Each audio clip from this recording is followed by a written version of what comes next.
going to show you the way to the cable car, which is going to lead you in about 40 seconds down to the old port of the island, the port of Thira. Okay, two more ways to lead you down to the port, either walking, it's about 30, 35, 40 minutes walking, or you can ride a donkey, which I don't suggest actually. Why not? That sounds like fun. If you haven't been on a donkey before, avoid it. First of all, the donkey follows the same steps, but you're going to have to walk down the port. That means that you're in the edge. Okay, donkeys sometimes are stubborn animals, so avoid it. Safer and faster to get the cable car, or if you wish to walk, you can follow the steps down to the port. As I told you, it's about 30 to 40 minutes walking down the old port of the island. Okay?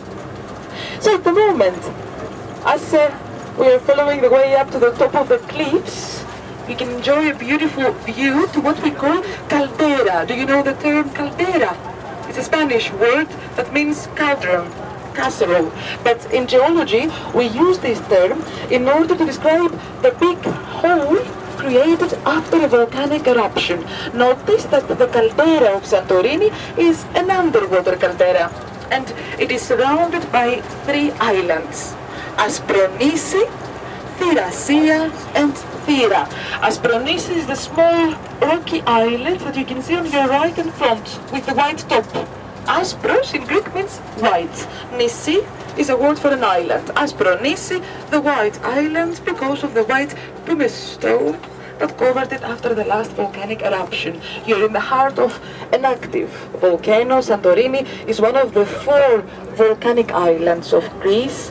We've got Methana, Milos, Santorini, and Nisiros, the 4 volcanic islands that create the shape of an arc in the area of the South Aegean Sea. That's why we call this area the active volcanic arc of the South Aegean. All these volcanic islands were created due to the movement of the lithospheric plate of Africa under the one of the Aegean. Imagine that the plate of Africa subducts under the plate of the Aegean about 4 to 5 centimeters per year. The rocks of the plate of Africa, at a depth of about 100 kilometers under the ground, they melt due to the high temperature.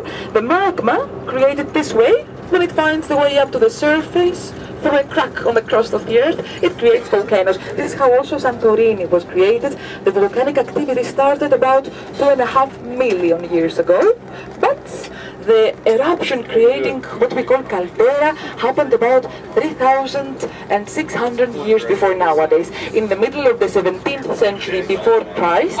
Imagine until that time there used to be a small round island. Aspronisi was connected with Thiracia and Thira. It was a round island, and just between Aspronisi and the southern part of Thira there was a canal leaving the seawater pass to the interior like a river. Imagine it.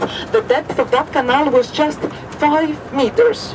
Nowadays, the biggest depth between the 2 islands, Thiracia and Thira, is about 400 meters. So imagine how big the eruption of 1650 was.